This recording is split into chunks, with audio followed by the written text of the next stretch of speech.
y donde las ciudades finalmente van a sucumbir, van a caer. Todo el esplendor de Las Vegas, Los Ángeles, Tokio, Singapur, Londres, París, todas las grandes ciudades aquí en este capítulo 16 de Apocalipsis caen y son derrumbadas, y toda la gloria del hombre, recordamos lo que decía la palabra de Dios a través de Pedro y de otros profetas, toda la gloria del hombre es como la flor de la hierba, que el hombre nace, el hombre alcanza su clímax como una flor, y la flor tiene que marchitarse al atardecer, tiene que secarse, no puede permanecer siempre abierta con sus pétalos, con su fragancia, con su olor. Y así es toda la gloria del ser humano. El ser humano alcanza su esplendor, puede llegar a destacar, ser artista, ser famoso por algunos años, ser conocido, ser aplaudido, y sin embargo todos llegamos al cajón donde nos tienen que enterrar, y pues habrá algunas generaciones que se acuerden de ti, pero toda esa gloria, cuando venga el Señor Jesucristo, se acabará, porque nada podrá ser recordado más que la gloria del Hijo de Dios. Muy bien, vamos a entrar en esta noche a estudiar el capítulo 17 del Apocalipsis. Repito, un capítulo de lo más difícil que existe. Y antes de estudiarlo, versículo por versículo, voy a compartirles algunos antecedentes para que podamos tener una plataforma no solamente teológica, sino también histórica y geográfica y arqueológica, para poder comprender lo que el Espíritu Santo está tratando de revelarnos ya casi al final de las Sagradas Escrituras. En el capítulo 17 de Apocalipsis encontramos a una mujer donde se le muestra al apóstol Juan la sentencia o el juicio que esta mujer va a recibir.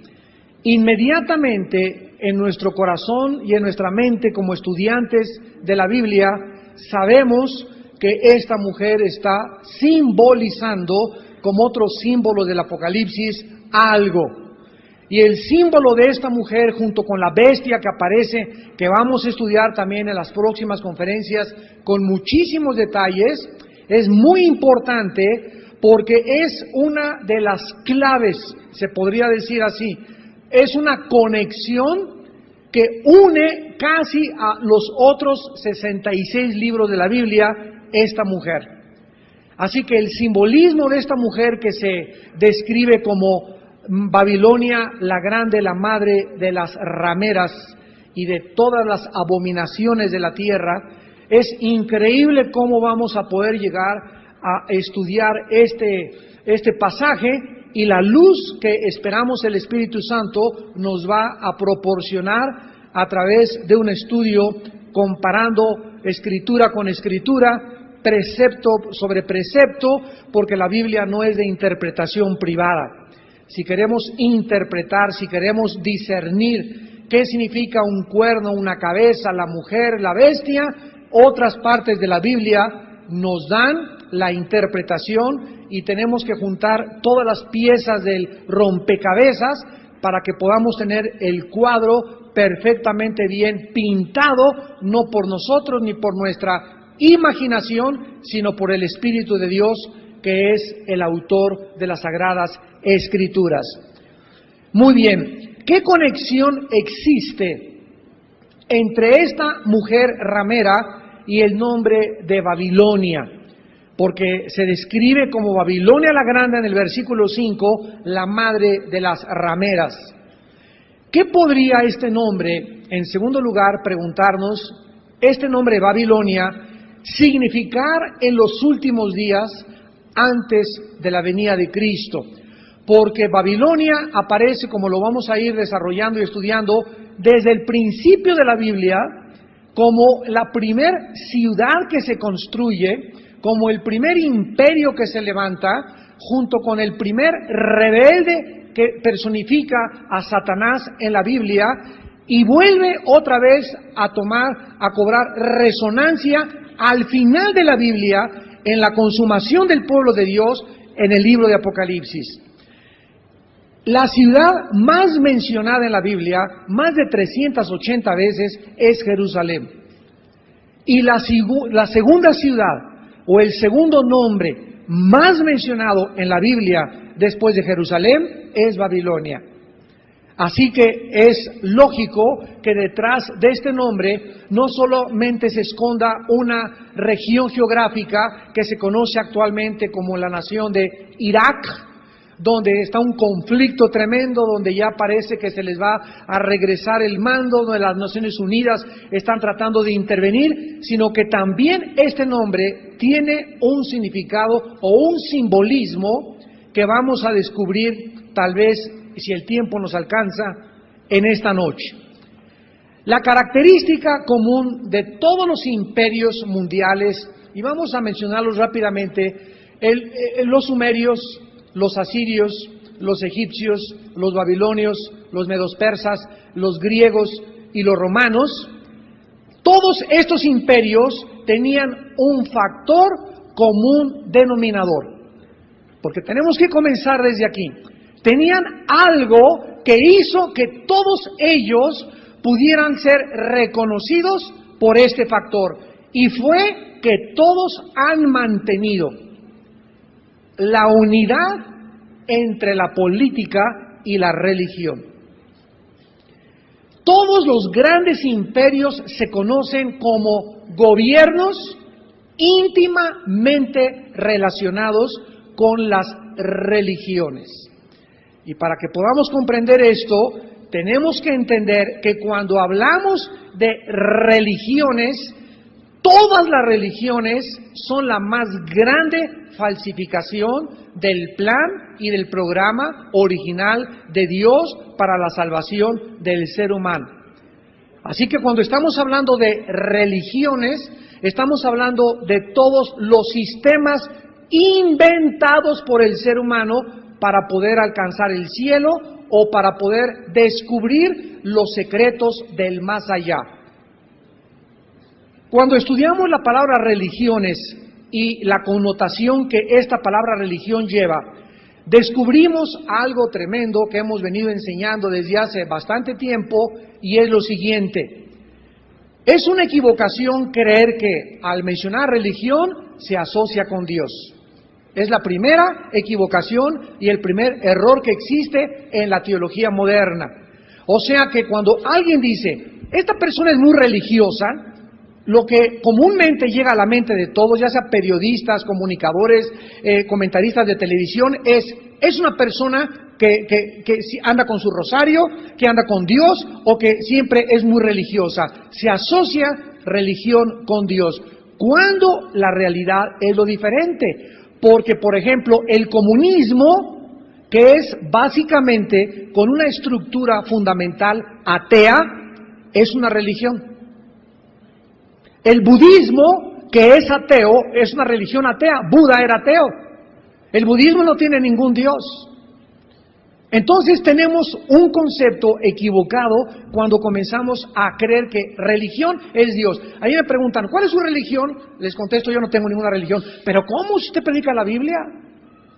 Cuando llego a alguna escuela, esta semana vamos a estar en 2 preparatorias en Toluca, lo primero que el director de la escuela me dice, ¿usted a qué religión pertenece? A ninguna. ¿Ah, usted es ateo?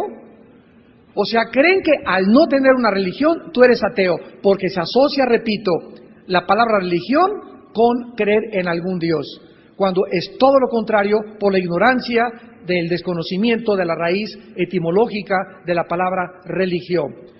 Vemos nosotros que las religiones nacieron con Caín. Dios desde el principio de la humanidad, desde el principio, le reveló a la primer pareja humana, Adán y Eva, la manera como los seres humanos deberían acercarse a Él, a Dios. Y la manera como Dios le reveló a Adán y Eva que deberíamos acercarnos a Él era a través de un sacrificio de sangre y a través de la muerte de un inocente. Génesis 3:21. Vamos rápidamente a ver este versículo que es clave. Repito, para que podamos entender lo que es la religiosidad y lo que es las religiones. En Génesis capítulo 3, versículo 21, cuando Adán y Eva pecaron, ¿qué fue la primera reacción o la primera acción que tomaron? Cubrirse con hojas de higuera. ¿Recuerdan? O sea, el hombre, al sentirse desnudo delante de un Dios santo, el hombre busca por sus propios medios tratar de cubrirse, ocultar su culpa, ocultar su vergüenza. Y vemos que desde ahí, a través de toda la historia, todas las religiones o las personas que buscan una religión tratan de tapar su culpa, apagar su conciencia, esconder su vergüenza. Y así tenemos que puede haber una persona que es sumamente religiosa, con una medallota aquí de su Dios, y sin embargo ser narcotraficante. Una persona puede ser religiosísima y traer su medallota y una cruz así colgando con brillantes y diamantes y moquetearse a la esposa. Entonces vemos que la religión se usa como una cubierta, como una máscara para tratar de ocultar algo que dentro de nosotros, que se llama conciencia, nos grita y está todo el día diciéndonos, ¿verdad? Hiciste mal en esta cosa, si te viste de Santa Claus en Navidad, aunque hayas robado durante todo el año, regálale dulce a los niños, te vas a sentir bien el 24 de Navidad siendo Santa Claus por un día. O mira, si eres artista de cine y eres homosexual, o eres lesbiana, o te has casado 10 veces, o andas con 50 amantes, construye un asilo para los ancianos, un orfanatorio para los niños, y que salga en el periódico, fulano de tal hizo 3 asilos y donó la tercera parte de su fortuna en fines altruistas. Y ya con eso la gente califica a esa persona como una persona altruista, una persona bondadosa, y esa persona al mismo tiempo se siente un poco con la conciencia tranquila de que está haciendo algunas obras buenas para poder ahogar los pecados mayores que no puede tapar con sus buenas obras. Una vez que Adán y Eva quisieron taparse con sus hojas de higuera, en el versículo 21, Jehová Dios hizo al hombre. Jehová Dios hizo. Vemos que es Dios el que determina cómo taparnos. Él es el que hizo al hombre y a su mujer, ¿qué cosa? Lo primero que salta a la vista es lo siguiente. Aquí encontramos que necesariamente Dios, para poder tapar la desnudez del ser humano, tuvo que matar a un animal inocente. ¿Correcto? Para quitarle la piel a los animales, tuvo que haber un derramamiento de sangre. Entonces, el Evangelio dice que es Dios el que determina cómo salvarnos, a través del derramamiento de sangre, y tiene que ser la sangre derramada, una víctima y un inocente. Desde aquí, desde el capítulo 3, 21 del Génesis, se conoce como el protoevangelio, o sea, el primer mensaje del evangelio predicado en símbolos. Y desde aquí entendemos que Adán y Eva le transmitieron estas enseñanzas a Caín y Abel, sus 2 hijos, que posiblemente eran gemelos los dos. Caín y Abel eran gemelos. Llega el momento en que Caín y Abel tenían su estudio bíblico con su papá y con su mamá Adán y Eva, y entonces Dios le dijo: Caín, a sus órdenes, mi general. Abel, a sus órdenes, tráiganme un sacrificio. Dios quería probar a estos 2 muchachos si ellos no solamente habían oído de sus padres cómo acercarse con Él, sino que ellos estaban practicando y viviendo la verdad. Entonces Abel llega y trae a Dios un sacrificio de una oveja de su ganado. O sea, derramó sangre y mató una víctima. Y todos estos eran símbolos de la cruz del Calvario. Pero Caín, al acercarse a Dios, la Biblia dice que le trae lo mejor del cultivo de sus tierras. O sea, Caín le trae a Dios el fruto de sus obras, el fruto de su trabajo, y no lo que Dios le pide.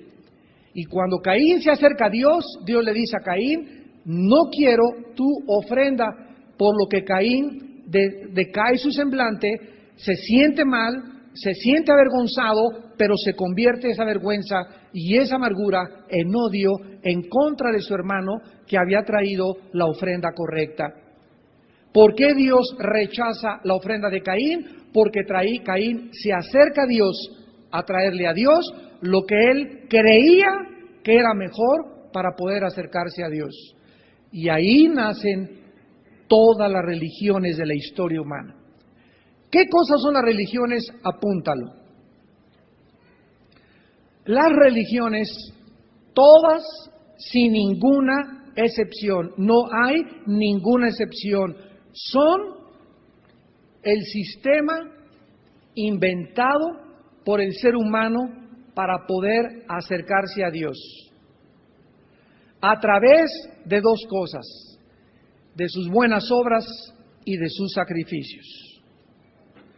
Llámale judaísmo rabínico actualmente, llámale islam, llámale sintoísmo, llámale catolicismo romano, llámale a la religión mormones, testigos de Jehová, unitarios, llámale como tú le quieras llamar, adventistas del séptimo día, no reformados, etcétera, etcétera, unitarios, cualquier religión, la griega ortodoxa, todas se caracterizan porque todas, sin excepción, creen que para irse al cielo uno tiene que hacer buenas obras.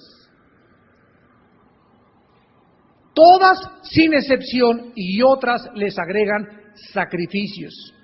Irse a algún monumento religioso de rodillas sangrando en días religiosos, hacer algo, chicotearse, una cama de piedra, amarrarse nopales, recluirse en un convento, se llama la vida monástica, o en algún monasterio, para de esa manera, sin contaminarse con el mundo, ser santo y encontrar a Dios. Todos estos sistemas ascéticos, de ahí viene la palabra ascético, de los que se aíslan para creer que les pueden acercar a Dios, son inventos humanos. Y cuando Dios se revela a nosotros, nos trae un mensaje del cielo que es diferente a toda la imaginación humana que, repito, del hombre proviene el hecho de que tenemos que hacer algo para poder ganarnos el cielo. Y Dios nos manda un mensaje del cielo que nos dice, no tienen que hacer nada.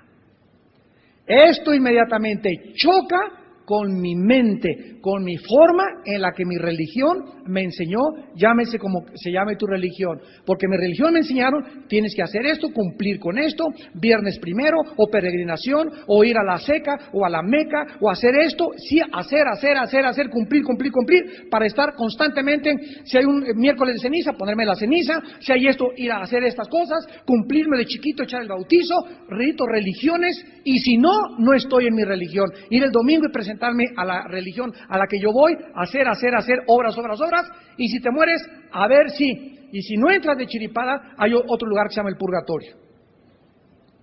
Y ahí te vas a purificar, y después de purificar lo que te faltó, te vas al cielo. Nada de esto está en la Biblia. Venimos a la Biblia y nos encontramos que el mensaje de Dios dice, porque la palabra de la cruz es locura a los que se pierden.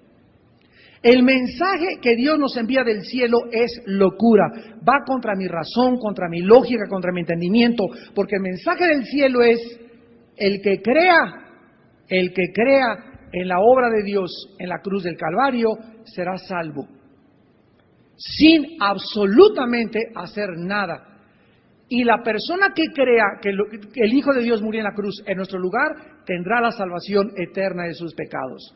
Después de creer en Cristo, claro que nos vamos a portar bien, claro que vamos a hacer buenas obras, pero estas buenas obras que estamos haciendo no son para ganarnos el cielo nos lo regaló Dios a través de la muerte de su Hijo.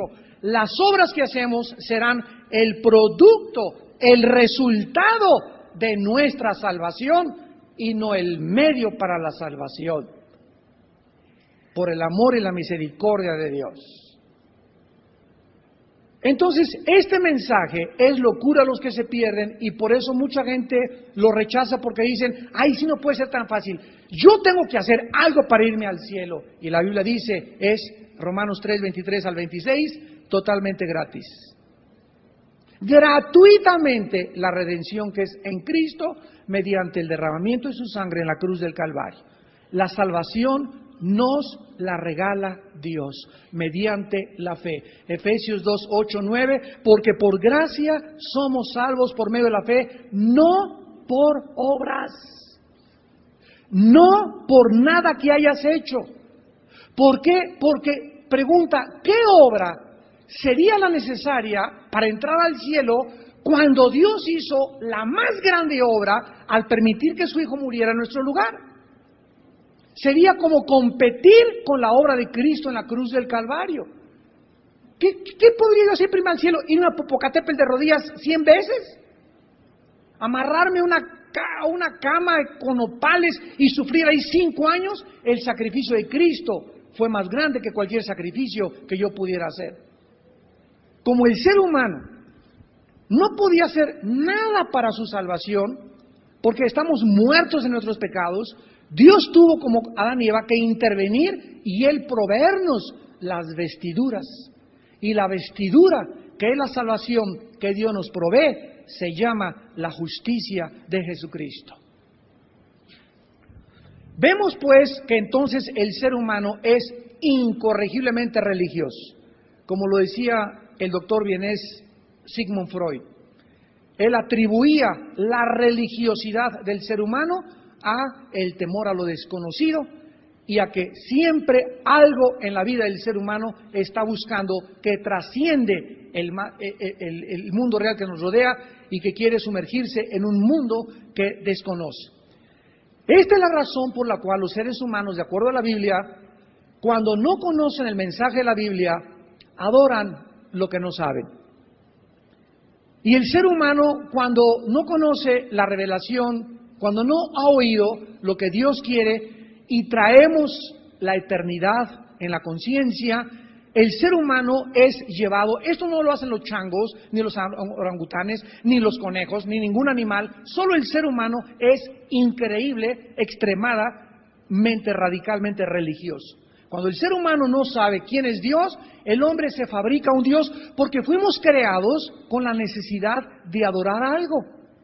Entonces el ser humano agarra un pedazo de tronco y lo corta y le comienza a dar forma y se hace una figura de un hombre o de un ave o de un santo o de yeso o de hierro o de lo que sea, y después que con sus manos él hizo todo esto, se inclina el ser humano ante la propia obra de sus manos y la adora.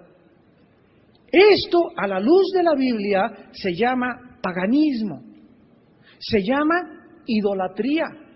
¿Cómo puede un ser humano, con una razón, con una lógica, con una inteligencia, que hemos llegado al siglo XXI y cohetes en la luna, médicamente, tecnológicamente, cómo puede el ser humano creer que él puede hacerse un Dios y adorar a un Dios de su propia creación? Es lo más perverso e irracional de la naturaleza caída adámica. Entonces vemos que el ser humano adora lo que no sabe, y este fue el mensaje de Cristo con la mujer de Samaria en Juan capítulo 4. Se acerca Cristo a una mujer de Samaria, una región que estaba entre Judea y Galilea, en el centro de Israel, y esta mujer, los judíos no se llevaban con los samaritanos porque se habían mezclado con otros grupos de personas, y Dios les había prohibido a los judíos que se mezclaran con otras personas que no fueran de su misma creencias. Entonces, esta mujer samaritana era una mujer que tenía su religión, pero tenía 5 maridos. Se había casado con 5 maridos, y con el que vivía cuando Cristo la encuentra no era su marido. O sea, 5 maridos, la chulis y un amante. O sea, era una mujer inmoral. Era una mujer, como hay muchas actualmente, que creen que detrás de mucho sexo o detrás de un hombre pueden encontrar ellas la felicidad. Detrás de una mujer puede encontrarse una hambre, una vaciedad tal que precisamente la buscan en cuestiones vacías. Cristo se acerca a la mujer se asombra que él, siendo judío, se acerque, y entonces le dice Cristo a la mujer: has tenido 5 maridos, y le habla inmediatamente, revelando su pasado y su presente en cuestión de segundos. Esta mujer se da cuenta que este hombre, ¿verdad?, es profeta, porque nadie había pasado por Samaria que fuera judío. Él es judío, era la primera vez que lo veía, ella se encantaba, ella era aguadora, le llevaba agua tal vez a la gente, pero ella se da cuenta que Cristo era profeta. Y entonces Cristo le dice, porque la mujer le contesta, oye, mis padres me enseñaron que en Jerusalén deberíamos adorar. O sea, cuando Cristo viene al mundo, el judaísmo se había corrompido, se había pervertido. Ya no era la enseñanza del Antiguo Testamento, donde Dios enseñaba que el corazón era lo importante, no lo externo del corazón. Habían adoptado la forma, pero no el corazón ni el espíritu del corazón de Dios. Entonces habían mecanizado y habían convertido el judaísmo en una corrupción, en una religión más, como todas las que existen. Y la mujer le dice a Cristo, nuestros padres nos enseñaron que en Jerusalén debemos adorar. O sea, para ellos, ir a Jerusalén era el lugar para adorar.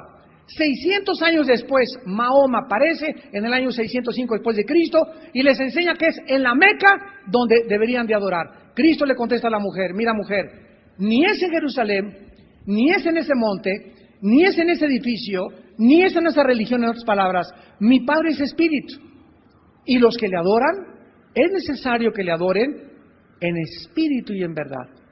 Mi Padre no está confinado a un edificio, a un sistema de reglas, de dogmas, de reglas de oro, como tipo Confucio, el Tripitaka de Buda, etcétera, etcétera. Mi Padre es espíritu y no necesitas ir a un lugar determinado, construido, y que afuera le pongan iglesia fulana de tal, para que al entrar ahí creas que mi Padre está debajo de los ladrillos y de las piedras. Mi Padre trasciende el universo y trasciende los edificios. Entonces esta mujer se sorprende y Cristo le dice, ahora quiero que entiendas que mi Padre busca adoradores en espíritu y en verdad. Entonces esta mujer estaba adorando lo que no sabía, que es el problema de todas las religiones.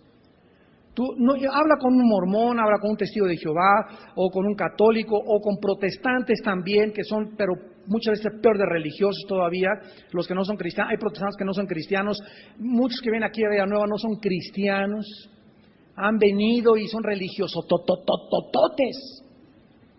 Y tienen una creencia de que nada más por cumplir no han podido ser libres todavía. Hay mucha gente atada en todas las iglesias que no han podido ser libres ni han podido comprender el espíritu del nuevo pacto. Entonces el religioso adora lo que no sabe. El religioso cree que a ir a un lugar, un edificio, hincarse, persinarse, cumplir, hacer ciertas formas, ciertos ritos, ciertas cosas, ya está bien con Dios y entre semanas se porta como el anticristo.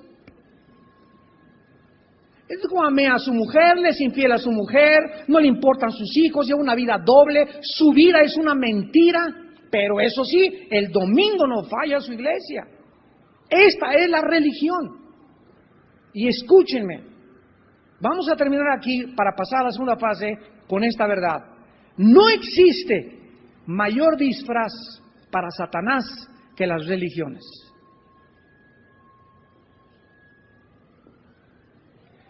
Si Satanás puede tener un disfraz, el mejor de todos los disfraces que él usa es el de la religión. Según de Corintios 11, porque él se disfraza como ángel de luz. ¿Y qué otro sistema en el mundo aparenta ante los demás seres humanos que son los mejores sistemas? No digamos el comunismo, ¿verdad? Neonazismo, fascismo, nazismo alemán, fascismo, y todos los ismos que existen. Cualquiera podría decir, ¿verdad? Bueno, aquí realmente está medio mal, mormones, masonería, etcétera, etcétera. Pero qué mejor disfraz que presentarse detrás de una religión decente, honesta, donde se visten de blanco, donde aparentan piedad, donde aparentan misericordia. ¿Quién podría imaginarse que detrás de eso se encontrara el infierno? ¿Quién podría imaginárselo? Nadie. Necesitaríamos una revelación sobrenatural para poder ver detrás de las caras que vemos, corazones no sabemos.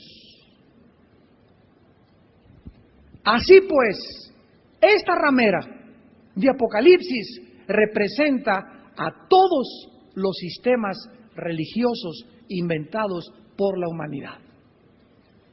Por eso se le llama ramera, porque lo vamos a ir explicando poco a poco. Junto con la novia, que es la iglesia verdadera, siempre está junto la ramera. Junto al trigo siempre está la cizaña. Junto a un verdadero creyente siempre están los infiltrados. Detrás de toda iglesia verdadera existe un cúmulo de personas introducidas a esa iglesia que la Biblia les llama Judas. Los traidores. Cristo lo tuvo junto con él. Y si el Señor lo tuvo junto con él, ¿no lo tendrás tú detrás de ti tal vez ahorita? No voltees para atrás.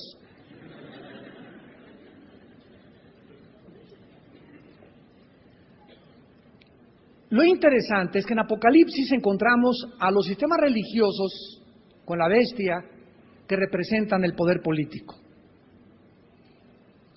Esta mujer en Apocalipsis aparece montada sobre una bestia escarlata, llena de nombres de blasfemia, con 7 cabezas y 10 cuernos. Como vamos a ver, esta bestia representa el último sistema político de gobierno mundial. Y lo interesante es que la mujer aparece montada arriba de este sistema. ¿De qué nos habla esto? Que la unión entre las religiones y la política tendrán su final hasta antes de que venga Cristo. Y que siempre, siempre, siempre en la historia, como lo vamos a ver ahorita, las religiones han estado unidas intrínsecamente con la brujería. La característica de los imperios fue la unidad entre el gobierno y la religión, entre los reyes y los sacerdotes.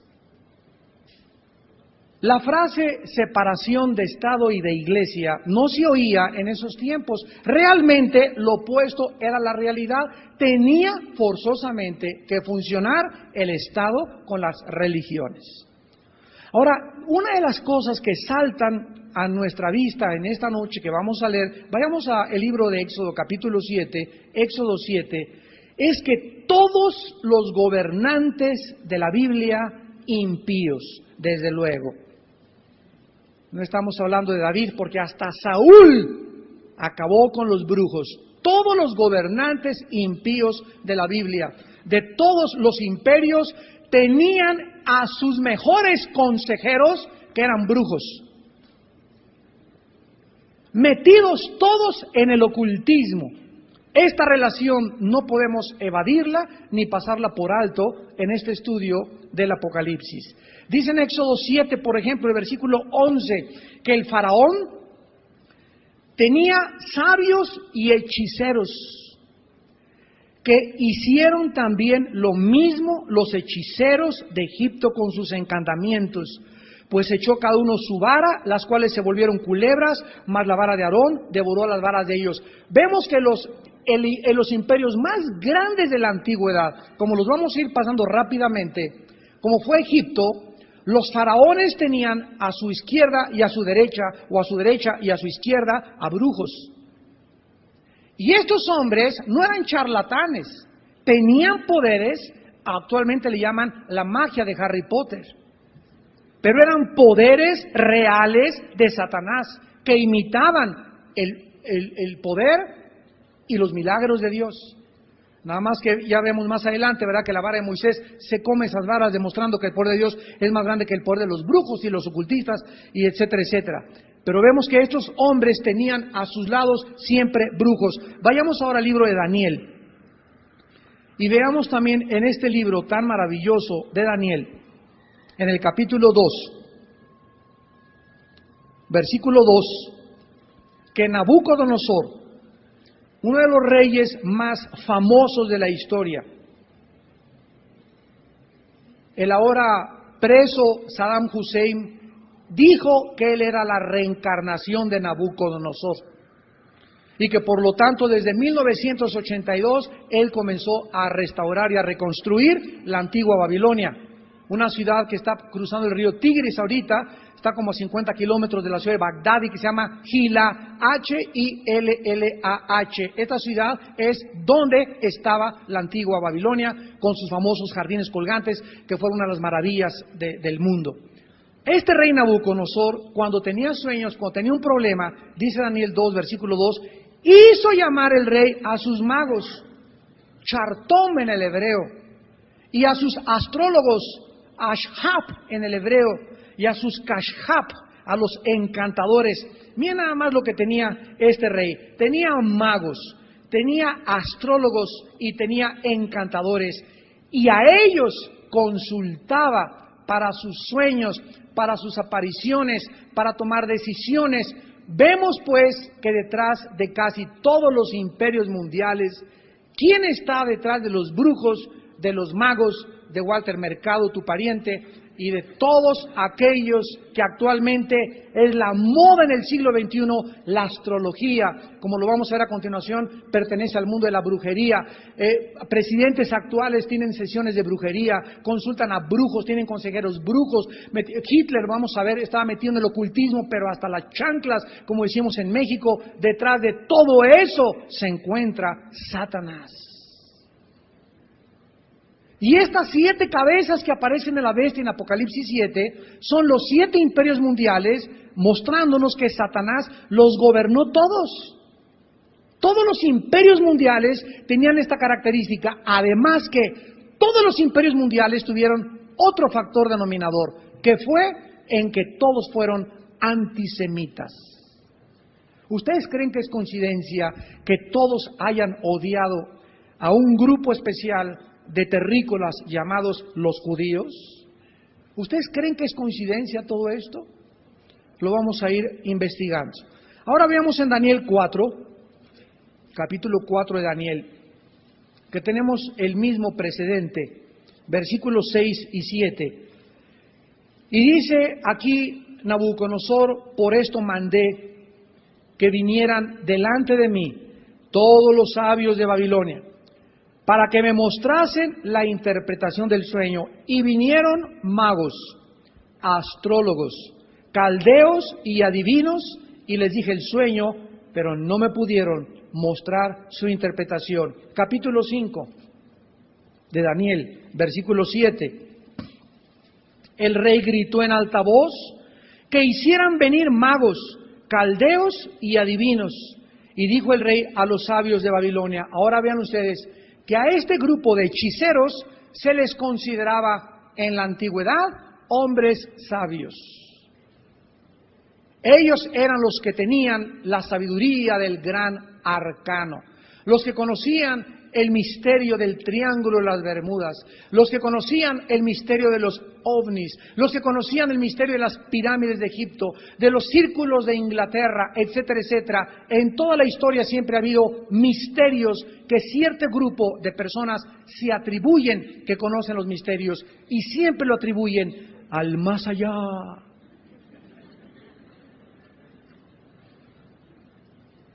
Vemos pues que la brujería estaba íntimamente relacionada con los gobiernos. La característica principal, pues, de esta mujer, de la gran ramera, quien a la vez es una ciudad, como lo vamos a ver después, y una entidad espiritual, será su relación con los gobiernos del mundo. Será su relación adúltera con los gobiernos del mundo. Cuando el cristiano discierne y cobra conciencia que detrás de los gobiernos del mundo entero se encuentran todos los poderes que existen de la maldad, ¿con qué propósito? ¿Con qué propósito querrá Satanás manejar a un gobernador y a su familia, a un presidente y a su familia, a un secretario de Estado, a un jefe de la policía? ¿Con qué propósito? Porque ellos son los líderes. Son las personas de más influencia en la nación. Y las cosas que ellos determinen, las leyes que ellos legislen, las cosas que ellos determinen, influirá a las familias, a los niños, a los matrimonios que conformamos una nación. Y por esta razón se nos dice en 1 Timoteo 2, del 1 al 3, que oremos por nuestros gobernantes. que intercedamos por los magistrados, por los que se encuentran en eminencia y en autoridad, porque ellos son los blancos de los principados y del conjunto y del contubernio de maldad que existe en la atmósfera alrededor de la tierra. Y esto lo veremos personificado en el último dictador mundial, donde el último gobierno mundial estará controlado por un hombre a quien Satanás le entregó su trono y le entregó su juicio y le entregó su poder, llamado el Anticristo. Y este hombre desatará la persecución más grande de toda la historia contra los judíos y contra los cristianos, antes de la venida de Jesucristo. La unidad de la religión y el Estado persistió desde los días de Babilonia hasta los días del Imperio Romano.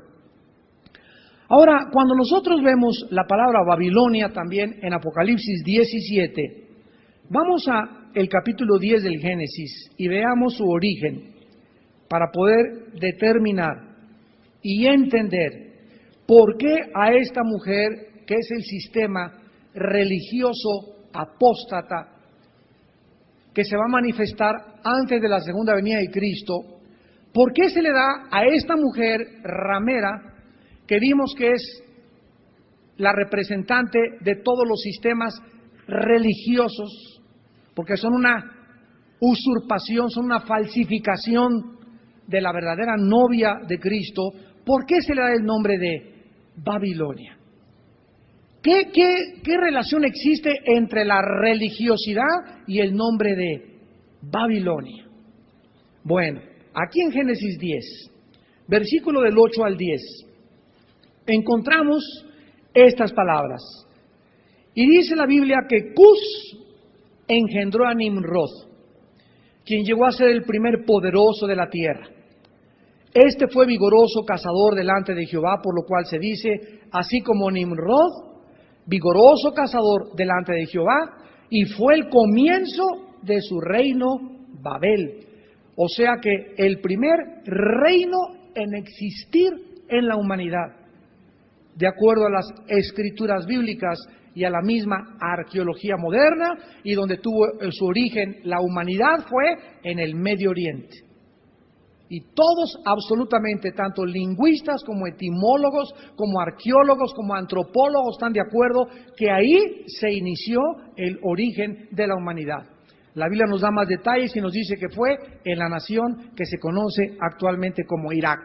La nación, el punto, el lugar, la región geográfica donde se inició la humanidad, vemos que a través de toda la historia tiene su cumbre, sucumbe Babilonia, permanece Babilonia, permanece el espíritu de Babilonia, y llegamos hasta el final de la historia donde nos encontramos ahorita, y esa ciudad, ese lugar que ocupó la preeminencia en la historia bíblica, vuelve a aparecer en las páginas de la Biblia, otra vez siendo renombrada y adquiriendo un papel, una posición de preponderancia, donde vuelve a traer la atención de todos los estudiantes bíblicos de la profecía, la palabra Babilonia. Así que tiene que estar íntimamente relacionada con la política y con las religiones. Para comenzar, la palabra Babel o Babilonia tienen la misma raíz etimológica, que significa confusión y la puerta de Dios, la puerta al cielo. Qué interesante. Confusión y la puerta al cielo. ¿Cuál es la característica de todas las religiones? Confusión. Porque al ser humano lo marean, lo confunden. Y por eso cuando encontramos en un panel donde está un budista, donde está un maometano, donde está uno de la iglesia griega ortodoxa, donde están 4 o 5 religiones, y llega un cristiano, como los debates que me ha permitido Dios tener en la televisión, y tengo ya 4 o 5 religiones, comienzan cada uno, esta es mi verdad, esta es mi verdad, esta es mi verdad, esta es mi verdad, y les digo, mentirosos a todos. Ninguno de lo que ustedes están mencionando es la verdad, porque en primer lugar, todo lo que están hablando ustedes es irrelevante filosóficamente, porque no puede haber 5 verdades, por favor. Si las 5 son verdades, quiere decir que no hay una sola verdad. Entonces, si no hay una sola verdad, yo no tengo nada por qué perseguir, porque yo ando buscando la verdad absoluta. No hay 5 verdades, no hay 7 verdades, no hay 10 verdades, hay una sola verdad.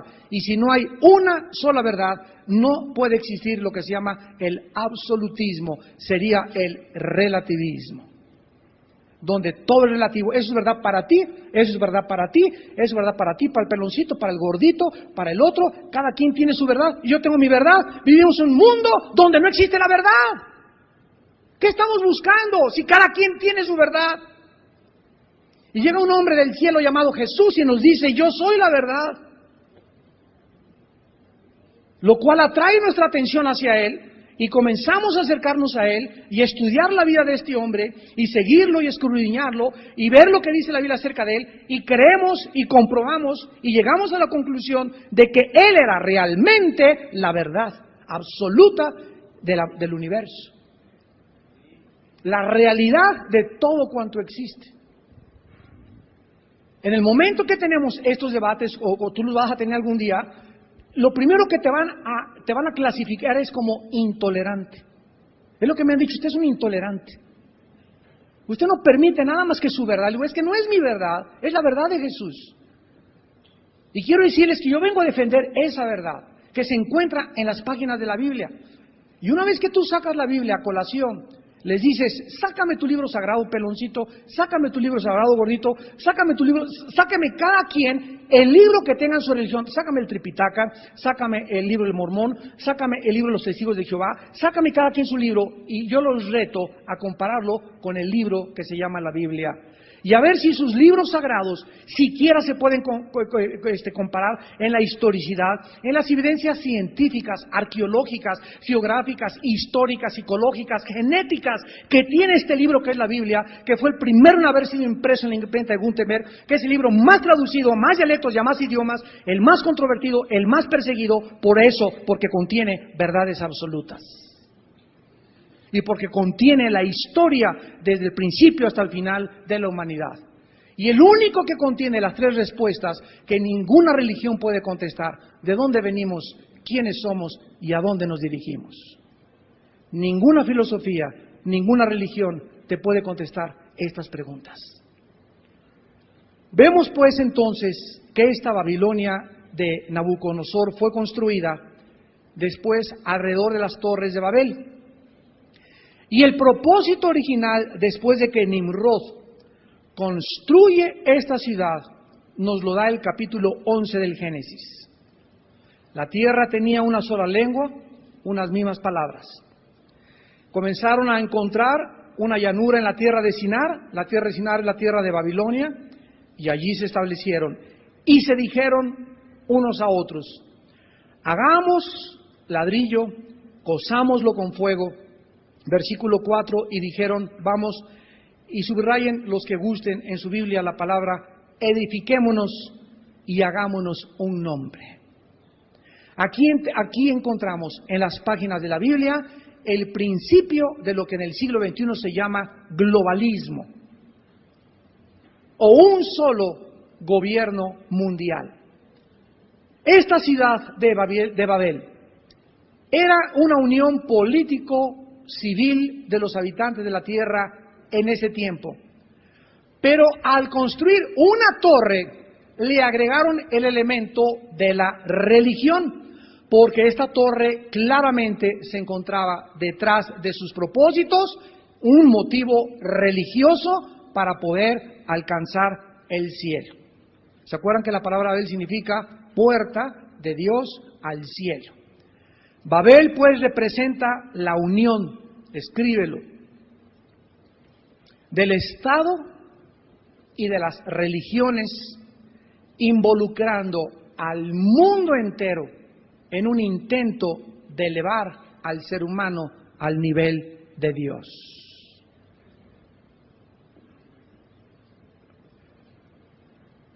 Cuando el Estado nos dice a nosotros cómo educar a nuestros hijos. Cuando el Estado usurpa el lugar que solo le corresponde a la Iglesia. Y cuando el Estado dicta una filosofía, por ejemplo, de carácter atea, donde el Estado prohíbe la libertad de las religiones en cualquier nación, ese Estado es un Estado dictatorial y contrario totalmente a la voluntad de Dios. Y esa es la intención de Satanás, levantar gobernantes en el mundo entero, donde los gobernantes puedan convertirse en dictadores, donde ellos puedan prohibir a la gente la libertad, donde puedan coartar la libertad de expresión, coartar la libertad de las religiones, coartar en la característica más grande con la cual nacimos, que es la libertad de elegir tanto ciudad como dónde vivir, con quién casarte y la religión que tú puedas tener. Cuando el Estado se convierte en Dios, es cuando el Estado ha llegado totalmente a ser manipulado por Satanás. Y cuando el Estado dicta que solamente una religión es la religión del Estado y no reconoce a todas las demás, entonces esa iglesia que ha aceptado hacer la religión del Estado se ha prostituido en su misión en esta tierra de parte de Dios. Porque esto es precisamente lo que significa Babel, la unión entre el Estado, o la política y la religión, la mujer, la ramera, buscando, dominando el poder político para sus fines. Y esto lo encontramos de una forma ejemplificada perfectamente bien en la crucifixión de Jesucristo. ¿Quiénes fueron la turba que agarraron a Jesús y lo llevaron a la representación del Estado por el gobernador Pilato, que tenía la adjudicación del gobierno y del uso de la espada? Los religiosos del tiempo de Jesús. Los religiosos, ahí está la religión. Todos los que representaban la religión en tiempos de Jesús lo agarraron a él y lo llevaron ante el gobierno de Pilato. ¿Por qué? Porque los judíos podían ellos emitir juicios, pero nunca de sentencia de muerte. El derecho de la espada la tenía Roma, no lo tenían los judíos. Los judíos podían condenar, ir a la cárcel, mandar a la cárcel, pero sentencia de muerte, el gobierno romano tenía la prerrogativa de dictarla. Por eso lo llevaron ante Pilato y él tenía que dictar la sentencia de muerte. Entonces vemos aquí que es la ramera, la religión, presionando al Estado para que el Estado responda. Al Estado le corresponde, escúchame con cuidado, al Estado le conviene la amistad de la religión para poder tener más votos y ganarse el favor del pueblo. Por lo tanto, la religión que en cualquier nación prevalezca es a la que el Estado se une más íntimamente, porque es la que más le conviene tener cerca de ellos. Pero en Apocalipsis se nos muestra que la mujer, al principio montando a la bestia, al poder político, lo domina. Y una vez que el poder político usa a la religión, se deshace de la religión, se olvida de la religión y se convierte en Dios. Alejandro Magno, Adolfo Hitler, Benito Mussolini, y tenemos el anticristo, y tenemos a toda la historia de todos los hombres que a Hitler, ¿saben lo que hizo Hitler? Se rodeó con todos los líderes evangélicos. ¿Saben lo que hace ahorita Hugo Chávez en Venezuela? Está rodeado de líderes evangélicos a su alrededor, diciéndoles que él es el alma de San Juan. Castro permitió en Cuba que se abriera unas religiones y unos templos, pero a los únicos que se les permite verdaderamente su expresión es a la Iglesia Cristiana Evangélica. Todos los demás pueden expresar su opinión. Me han llegado cientos de correos de venezolanos preguntándome qué pienso de Chávez. Le digo, oren por él. Oren por él y no crean absolutamente nada de lo que les dice, porque la historia nos da testimonio que los líderes y los dictadores usan a la gente y le prometen a la gente para comprar a la gente votos, pero mentiras que creen las convicciones de la cruz del Calvario. Por eso tenemos que orar por nuestro gobierno y por todos los gobernantes en el mundo entero. Vemos pues aquí en Babel el primer ejemplo de un gobierno y una religión mundial juntos. El primer ejemplo de un gobierno, del Estado y una religión juntos, y así como el ser humano inició esta unidad, así también terminará al final de nuestros días. Este es el mensaje claro en la frente de la ramera. Y para terminar, Babel y la ciudad de Babilonia, construida más tarde alrededor de sus ruinas, fue la cuna de la creencia de un destino más elevado de la raza humana. Y esto ha prevalecido de los tiempos de Babel hasta nuestros tiempos. Escuchen esto, más tarde este sueño, de que existe un destino más elevado del ser humano, y que el ser humano puede encontrar a través de la masonería, a través de los ovnis, a través de la parapsicología, a través de la brujería, a través de viajes de peyote, a través de pastas, a través de drogas alucinógenas, etcétera, etcétera. Más tarde este sueño sería limitado solo por un hombre a grupos especiales como los arios, lo cual llevó al nazismo de Hitler y a la destrucción de más de 6 millones de judíos. El sueño de algo más elevado que existía. Y por esto mismo Hitler exclamó un día: el hombre se está convirtiendo en Dios. Necesitamos hombres libres que sientan y sepan que son dioses. ¿De dónde sacó Hitler esta cita? De un libro llamado El Anticristo de Friedrich Nietzsche. Y los judíos, bajo la estima de Hitler, no eran hombres, sino una palabra alemán que él usó que se llama Untermenschen, que significa subhumanos. Los judíos, dijo Hitler, son Untermenschen, subhumanos a quienes debo exterminar por el bien de la raza aria. ¿De dónde sacó esta marihuanada de la raza aria Adolfo Hitler? La teoría de Hitler era la pureza de la sangre. Escúcheme para terminar. Y esta la buscó él a través del exterminio de los judíos, y tenía sus raíces, esto de purificar la sangre de los arios, en un jardín mítico de una filosofía de Friedrich Nietzsche llamada el Jardín del Edén nórdico, en alguna parte del norte que se conocía como la Hiperborea. Ahí una raza aria de hombres dioses habían sido traídos por dioses, traídos a la tierra, y se registraba en el área donde se encuentran actualmente los montes del Himalaya, en el Tíbet, con los monjes del Tíbet. Ahí le dijeron a Hitler, ellos, esos peloncitos, eran los dioses traídos de otro mundo para formar aquí en el mundo una raza nueva. El filósofo alemán Nietzsche, cuyos escritos, repito, influenciaron a Hitler, inició su obra El Anticristo, y miren cómo comienza el libro de Nietzsche. Veámonos a nosotros mismos como realmente somos. Somos hiperboreanos, dioses todos. Aquí vemos la mentira de la serpiente que volvía otra vez desde el Edén. Ustedes son dioses.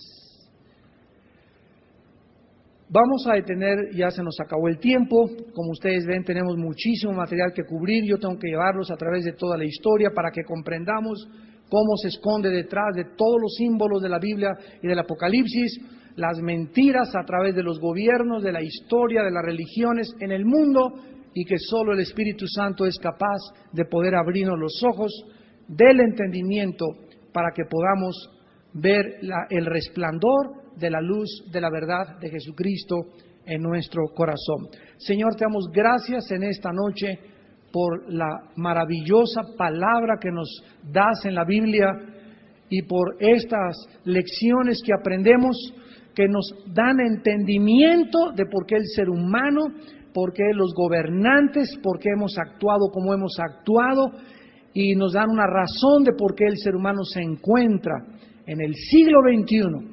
A pesar de sus descubrimientos tecnológicos y avances científicos, al punto de su autodestrucción y al borde de una tercera guerra mundial. Padre, te damos gracias porque hemos creído que somos dioses y el ser humano solo ha hecho el ridículo en la historia. Se ha creído Dios. En todas las generaciones han habido hombres, falsos profetas, trayendo falsos mensajes a través de falsas religiones, a los seres humanos para emborracharlos espiritualmente con el vino de la fornicación de las religiones. Gracias, Padre, porque nos salvaste de nuestros pecados y de las religiones. Y ahora no tenemos una religión, tenemos una relación contigo, Señor. Una unidad espiritual, donde tú solo ves el corazón donde se esconden los secretos más íntimos del ser humano. Gracias, Señor, porque ahora no hemos venido a una religión, hemos venido a un hombre llamado Jesús. Y si tú tienes una religión, tú que me escuchas en este momento y no tienes a Jesús, vas camino al infierno. Si tú tienes una simple religión del domingo, de un día o 4 días al año, que cumples con tu religión, con los ritos de tu religión, y no tienes una relación diaria con Jesús, íntima, que ha llegado a cambiar y a transformar tu vida, no tienes la vida. Porque Jesús dijo que Él era la vida, y que Él era la verdad y el camino al Padre, y que nadie iba a Dios sino a través de Él. Ven a Jesús en esta noche. Yo te invito a que vengas a Jesús. Vengan a mí los que están trabajados, dijo Jesús. No los mandó a la religión de sus días, les dijo, vengan a mí, para que descanse tu alma y encuentres en mí lo que la falsificación que yo te ofrezco, que es a través de la obra del diablo, a través de las religiones, solamente te confunden, te marean y te engañan creyendo que te llevan al cielo. Pero te repito, nadie va al Padre si no es por mí. En esta noche, todos ustedes que han aceptado esta verdad de Jesús y quieres recibirle en tu corazón como tu Señor y como tu Salvador, independientemente de la religión que puedas tú profesar, ahí desde tu lugar, donde tú te encuentras, dile estas palabras en lo íntimo de tu corazón. Señor mío y Dios mío, te doy las gracias por abrir mi entendimiento en este momento y mostrarme la luz que realmente reconozco es de carácter traumático. Me siento confundido en este momento ante tanta luz y revelación, y te pido que organices mis pensamientos y me muestres claramente tu verdad en Jesucristo. Porque la única necesidad que ahorita tengo es de entender que necesito el perdón de mis pecados. Y que tú me regalas este perdón no por nada que yo haya hecho, sino por la muerte de tu Hijo en la cruz. Por la sangre derramada de un inocente, de una víctima, que en mi lugar ocupó en la cruz para pagar mis pecados. Señor Jesucristo, creo que tú eres el único Mesías y que todos los demás que han existido son falsos profetas. Creo que tú eres el único llamado Hijo verdadero de Dios, que bajó del cielo a dar su vida para perdonar mis pecados. Te pido que entres a mi corazón, Señor Jesucristo, ya que creo que a los 3 días resucitaste de entre los muertos. Te pido perdón por mis pecados y te pido que me sigas iluminando y me sigas sacando tantas tinieblas que existían en mi mente, fruto de mi lectura de libros hechos por hombres, de ideas de filosofías inventadas por hombres y no de la Biblia.